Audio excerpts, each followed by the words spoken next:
it's perspective that really kind of tempers the whole experience. You could have a negative perspective and kind of begrudge all the things that you're doing, or you can look at them as opportunities to kind of excel and grow and become better at various things. And at the end of the day, you become a more well-rounded person. And that's one of the things that I'd like to think that my journey has afforded me. Hey everyone, thank you for joining us on this week's Tax Rev Network podcast. I'm Eric Green. I am joined again by Roger Knecht. Roger is the founder of Universal Accounting. They have presented with us at our Orlando Summit. Roger does a tremendous amount in accounting and tax education. They have their big conference coming up this May, GrowCon, which I'd like to talk a little bit about. I'm going to be there. It's a lot of fun. So, Roger, thanks for taking the time. I appreciate it. Thank you. GrowCon coming along nicely? Very much so. We've actually solidified all the speakers as I understand it. And so we're working on the final tunes for the agenda. And we're working on a number of things regarding the space. In fact, coincidentally, I was just at the hotel going over a number of things as it relates to the event. And it's appearing to be beautiful. It's a wonderful venue. And I'm excited about not only the places that we have for the sponsors and the attendees, but the ambiance, the vibe of the entire venue is just beautiful. Yeah, no, I've been at that Hilton in Salt Lake. It is a very nice venue. And Salt Lake's just a cool city. And you're welcome. Anyway, so one of the topics that you and I have chatted about, and I know you're very familiar with both yourself but also your students, is sacrifice. Mm-hmm. What it takes to, I don't want to say win, because I don't know that you really win. I mean, it's a journey, but what it takes to be successful in whatever way people define it. And this is actually kind of a theme. We've had a number of folks on the podcast. We've been doing a lot of webinars because I think that there is a real desire for people to elevate themselves. And a lot of folks just don't know how. If you don't mind, cover your background a little bit, kind of how you've done what you've done. Well, thank you. Actually, it's a very big topic. The idea of sacrifice is something that resonates because I see it as something we all do. But let me kind of set the stage here a little bit, because I think there's kind of two sides to this coin of success. One is the idea of what I believe to be abundance and manifestations and being able to clearly see what we're working towards. But the other side of the coin is the sacrifice, as you mentioned, because what I believe happens is we each have to actually realize that in order for us to achieve our goals, there's perhaps something that's going to have to give, something that will have to wait, something that we'll have to maybe forego on. And I've worked with a number of successful individuals, and I've always found that part of their story happens to be some sacrifice that they've made in order to achieve the successes that they have. And one of the things that I think illustrates this well is I remember speaking with a phenomenal concert pianist. And I went to a private concert, spoke with him afterwards, and it was incredible what he'd done. And he actually performed for probably near 3 hours, going from one to another song that he had actually memorized, no sheet music. And as he was going through the process, it was just incredibly fascinating to not only see him play, but to have this memorized. And he explained that he spends 3 hours a day, every day, practicing to keep his fingers nimble and so that he can actually play, but at the same time to memorize these pieces so that he can play them flawlessly. And as he spoke of this, he spoke of the sacrifices he made, things that he wasn't able to attend or do because this was the priority. And I just think that that was a great illustration of how athletes and other successful individuals prioritize what they want and forgo other things that many of us in our daily lives just do, and it really fills our time, and we waste what everybody has, which is 24 hours a day, doing things that perhaps don't move us towards our goals. You know, I've heard it said by some other folks, and I think it's true. You will not get what you want until you literally must have it. The word obsession can be viewed negatively, but it almost has to be that. In fact, I think I'm trying to remember who said it. It was a podcast. Ed Milet, your obsessions become your possessions. And so I remember thinking, I'm going to go on my own. I'm going to have all the flexibility and I'm going to be in charge. And what you begin to realize is you work for an asshole and they're unforgiving. And I mean, I had, when I first started my practice, I remember going to the post office box every day, looking for the retainer check, and it would show up like on Saturday. I would spend all Saturday, Sunday doing the work so I could bill on Monday so I could pay my bills. And I know a lot of people that I went on my own and they went on their own. Most of them now went back and took jobs. Too hard. You think you've got flexibility, but you're now in charge of everything. And I would not fail. So I just went after it in ways that may not have even been terribly healthy. I was that obsessed with doing it. What made you decide to start Universal? Kind of where were you at the time? Well, let me give it some context. I actually didn't start Universal. It's technically been around since 1979. It was founded by a gentleman whose name is Alf Bostrom. I'm technically the third president of the company, but I did begin in 1999 working with the organization as a regular employee. I did some contract work for the school. I was actually working with them in a number of capacities, and then the opportunity presented itself for me to become part-time employed, and I took advantage of that opportunity to supplement my income, and then eventually became full-time employed with the school and took on a number of roles and responsibilities over the years, to where now, after nearly 3 decades of working at Universal Accounting, I've been the president of the school for I think it's nearly now 12 years. And in that process, there have been a lot of sacrifices and challenges, just as you would expect any owner of a business would be involved. But lots of it come from the willingness to make the sacrifice. It's that vision. It's the clarity as to what I'm working towards and what it is that I hope to accomplish that drives me, because of the impact that I see that it's having on our customers, the difference that it makes in the business. There are just a lot of things that excite me. And because of that, I find with that clarity comes purpose. And I'm comfortable in doing what's now asked of me. The long nights, the weekend work, it's the travel, all those things that many may see as a sacrifice actually turn into things that I enjoy. It's opportunities to meet new people, do new things, experience new experiences. And so as it works through, it's, I think, perspective that really kind of tempers the whole experience. You could have a negative perspective and kind of begrudge all the things that you're doing, or you can look at them as opportunities to kind of excel and grow and become better at various things. And at the end of the day, you become a more well-rounded person. And that's one of the things that I'd like to think that my journey has afforded me. And you have the opportunity now to watch students go through this. What has that Well, been like?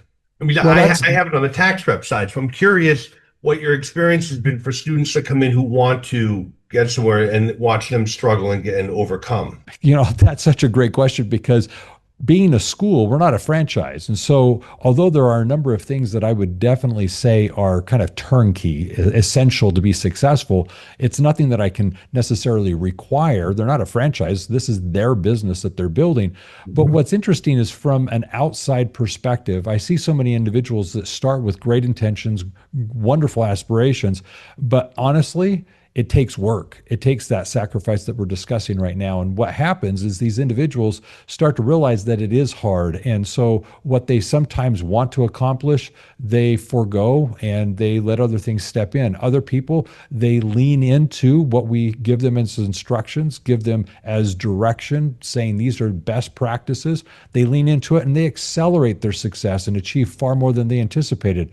One person that's coming to mind right now happens to be an individual that came through the school simply for skill enhancement. They had an employer where they worked and they did the bookkeeping, and really they just wanted to become better at doing their job and wanted to get some training and skills so that they didn't find awkward situations happening at work. Well, in that, they got exposed to Universal Accounting as we help individuals start bookkeeping businesses, and realized, well, maybe I should supplement my income and maybe do a few things on the side, because her confidence had gone up. Well, she starts to take on clients. Eventually, she ends up quitting, takes on that employer as one of her clients. She starts to grow her business, and today she's making far more money than she ever realized. More importantly, she's got clients that she never thought she would work with in different industries that she had not necessarily had exposure in. But her confidence has grown to the point where she can now provide these services. And now she's moved beyond just bookkeeping services to accounting and as well CFO and advisory services. These are things that 5 years ago, she had no intentions of ever doing. So fortunately, what I'm seeing is not only people achieving goals, but more importantly, perhaps aspiring for things that they never thought they would and achieving them. For the people that struggle or ultimately don't reach their goals, they kind of, fall away. Have you, and I, because I have my own observation of this. What do you think it is that causes that? Just life gets in the way? they get overwhelmed. What have you noticed? I'm going to attribute it to a few things. One is going to be lack of clarity. I don't think they really clearly knew what they were trying to accomplish, what they really wanted. And because it wasn't clearly defined, they didn't know if they were moving in the right direction. They didn't know when they were going to arrive. They didn't know how to define success. And so that lack of clarity, they wanted something, but they couldn't define it. And so that lack of clarity is the first thing.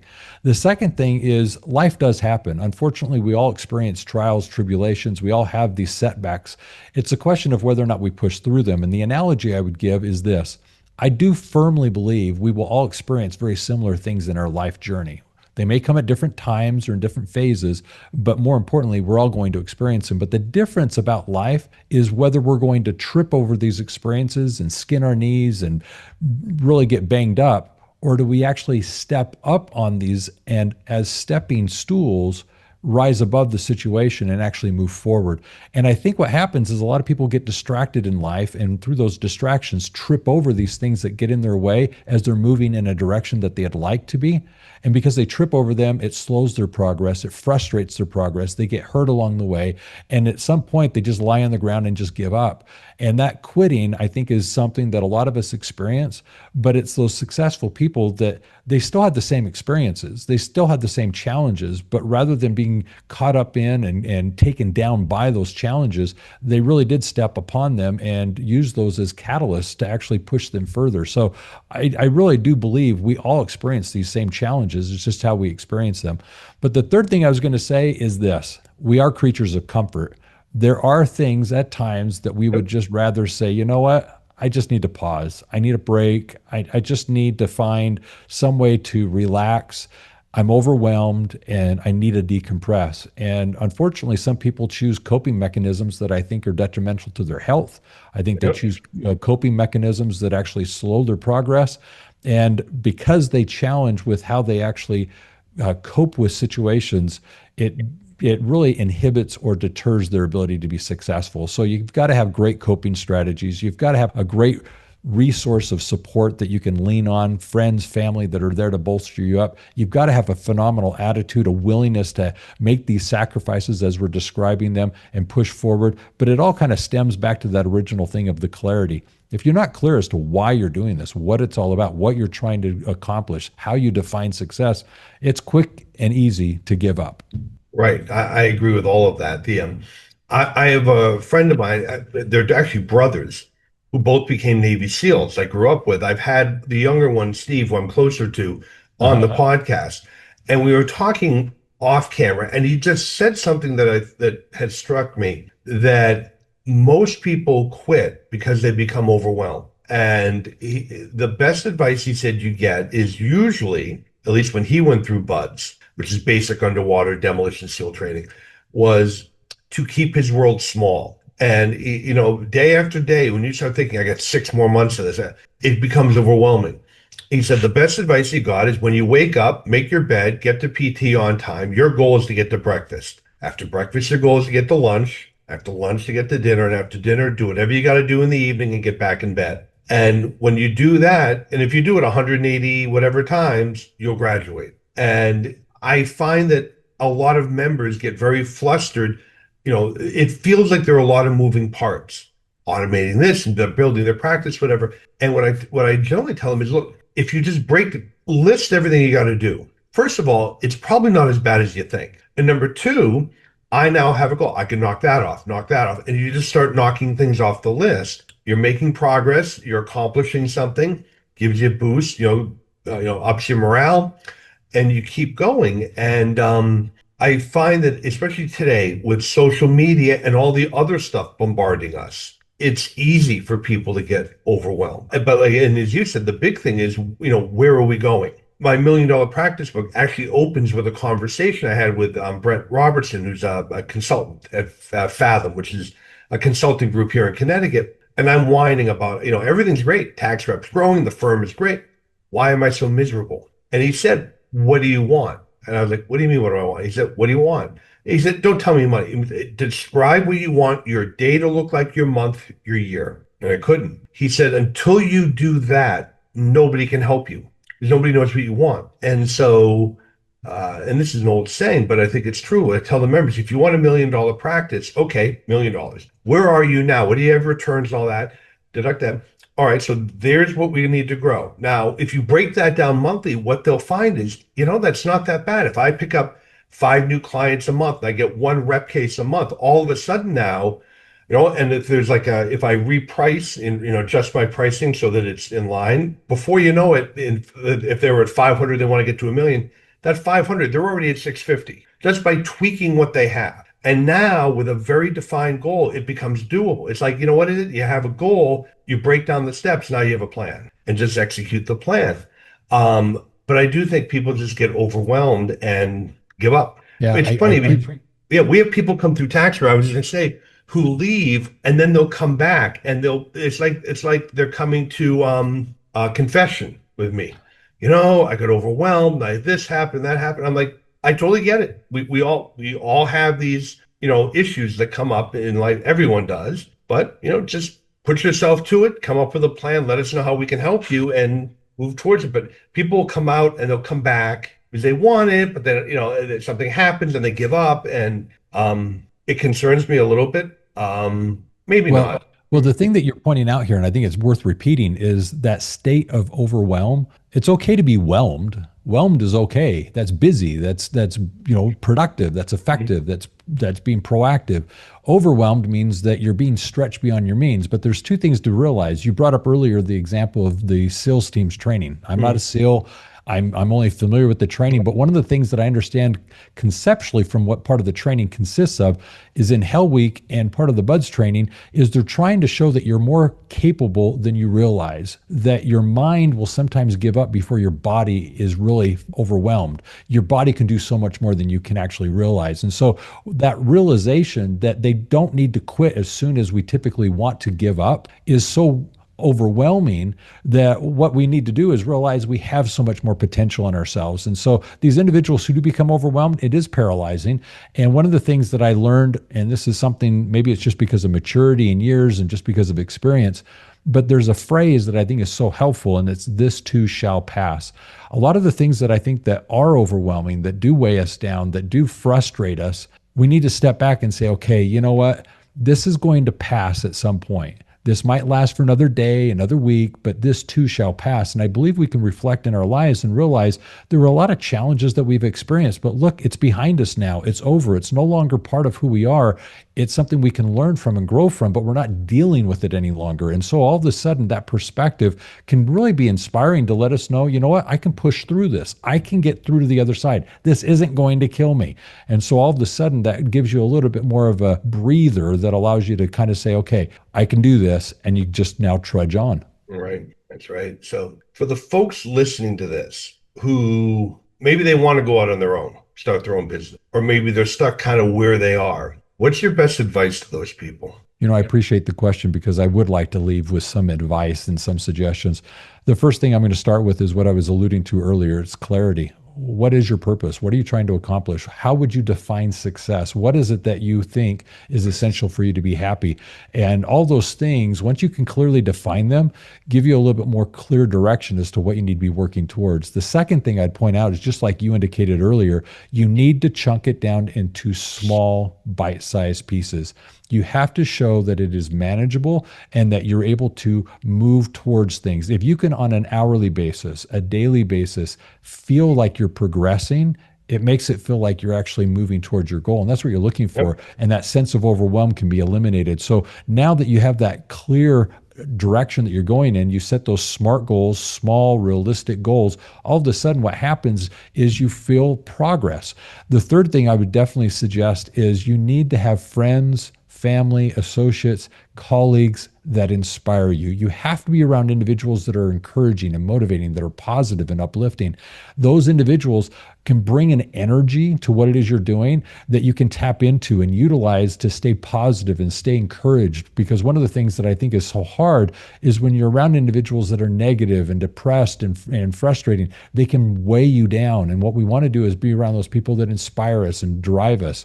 That's one of the things that I think is very helpful, is that purpose purpose, the bite-sized pieces, the idea of working towards something that is manageable, and then having that support mechanism, those individuals that can do this. I think those three elements, if you can just identify those three things and intentionally incorporate them into your daily life, you'll be successful. You brought up something there. It's interesting. The old, you are who the five people are who you hang around. Oh, yes. The people that influence you. What I've actually suggested to some of my tax rep members is, if you want to really do rep, are you going to those conferences? Are you going to the Tax Controversy Institute? Are you going to and putting yourself in places and meeting people that are doing what you want to do? I got inspired when I was going to the American Bar Association tax section meetings. And, I realized if I kind of hang in the back of the room, I was amazed at the people who were speaking, who were friends with the people at the government and kind of knew everybody. And I just started volunteering for committee work. I'll work on this program. And what happens is I'm working on the program. Now I'll speak on the panel while they're the chief of appeals or chief of criminal. And so now I'm meeting people because we're planning the panel, but now I've got cell phone numbers where, we're talking, hey, I'd like to do that locally here in Connecticut. Are you going to be in the area? And you build a network that way. So, and again, I've heard it put a number of ways, but basically, if there's something you want to do, go hang out where those people are. Now, if you want to have your own bookkeeping practice, well, there are some major accounting conferences, GrowCon being one of them, that you want to be there. Those are the people you want, because first of all, now you're talking shop with people who are doing what you want to do. And you're going to learn I've learned a lot even before I opened my own doors, listening to the other people talk about their challenges and what they're dealing with. You can soak up a lot of that just being in that environment. But the other thing too is I think it becomes normal. In other words, by being around people who are entrepreneurial, who are doing what you want to do, who have a practice and growing their practice like that, it normalizes it in the sense that this is very doable. It can be done. No offense, they're not that much brighter than I am. If they can do it, I can do it, right? And we tell people, tax rep, if you come and hang out with me and Jeff, one thing that'll become obvious fairly quickly: we're as average gets. We're smart enough. Nobody will outwork us. I think we outwork our competition, but no one's going to come in here and be like, yeah, those guys do astrophysics. No, sorry, but we don't. It's just consistent effort, grinding it out over time. Well, your point there is, I think, so important to realize. Because of the peer groups, getting involved in a community, you do normalize that success. You start to realize, you know what, I am as good as, and I'm as deserving as everyone else here in the room. And you start to find out, okay, I have something to contribute and bring to the table as well. I love how you said normalize.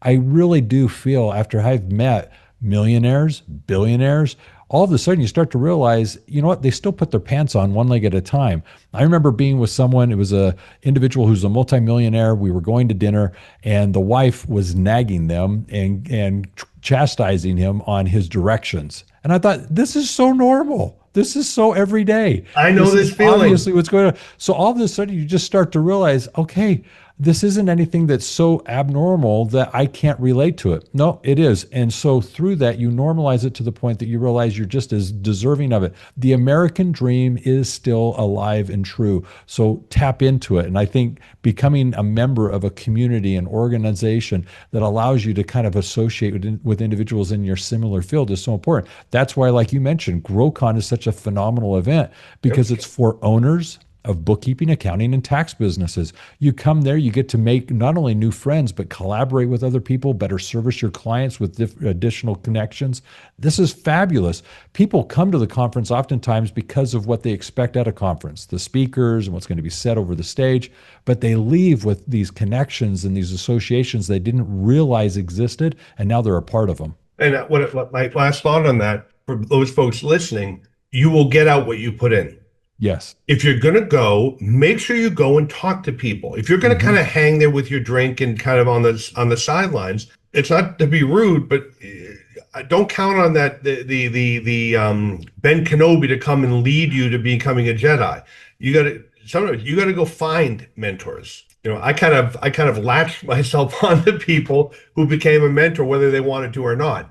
But you get out of these things like, and again, for me, starting out, it was one of the biggest fights I ever had with my wife is we couldn't afford this. And I was like, no, no, no, I make money with this. So then I had to figure out how am I going to make money with this? And so I would make sure I do everything. When everyone else went out for social stuff after the dinner and all that, I went back to my hotel room and I would be writing articles that I would then email and whatever because so I literally started a whole thing about, I'm at the ABA, here's what we're hearing right from the IRS and all that.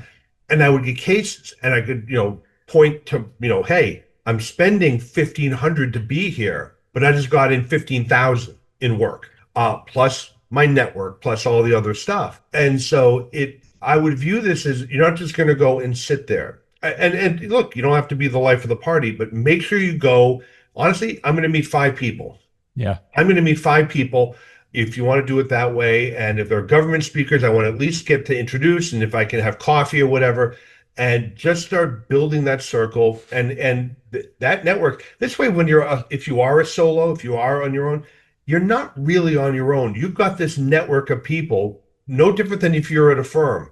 Hey, you know what? I'm struggling with this. Have you run into this? I do. Jeff and I have colleagues all over the country that we're messaging all the time. Usually business, sometimes making fun of each other. But the bottom line is, I have colleagues. So whether we're sitting in a building together or whether we're just attached through the internet, I have colleagues that I can go to when I have questions, help, and all that. I'm not sitting here by myself trying to figure it out. Very true. Very, very true. So no, it is sacrifice. But you know what? It's sacrifice, I think, to wrap it up at different levels. There's the sacrifice of time, right? And the effort, but also to get a little bit out of your comfort zone is also a form of sacrifice. Mm-hmm. It But is. but I would suggest to everyone, it'll pay big dividends. Well, I'm going to add, since we're wrapping it up, one last thing that's been very much at the forefront of my mind when it comes to the idea of sacrifice.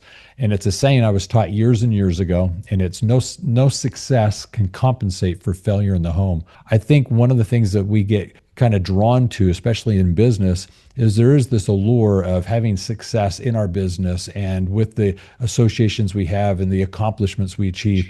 And sometimes the sacrifice of all the things, unfortunately, happens to be sometimes family. And that's where you see divorces, a strange relationship with children, and so forth. And I think at the end of the day, we've got to keep things in perspective and remember that no success can compensate for failure in the home. We've got to make sure that those individuals who are going to be at our funeral like us, know us, and love us. And so what I want to do is just emphasize that as much sacrifice as we're doing perhaps with not eating right, not exercising, not doing the hobbies we enjoy, not watching the show we used to watch, not reading the books like we used to read, something's being given up. I get that. But let's not sacrifice the relationships we have with our family and our friends.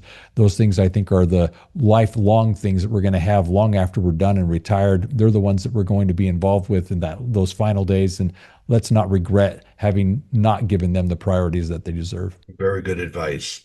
So, Roger, 2 things. One, I'll put the link for everyone listening for GrowCon. Yeah. Again, I'm presenting there. So Tax Rep Network is going to be there. It is a great slate of speakers. And so I'll put the link in. Anyone who wants to contact you, Roger, what's the best way to do so? I would encourage them to go to LinkedIn, and on LinkedIn, find me there, and they can direct message me. They can make mention of having heard this episode. That would be wonderful. Happy to have that connection with them there on LinkedIn and have a conversation with them through direct message. You can also reach me by going to universalaccounting.com. There at universalaccounting.com, we have a number of things. Obviously, you can contact us, but more importantly, we have some free resources for individuals in the accounting space, business owners and the like. Those free resources are exactly that. They're books, white papers, courses that are all free.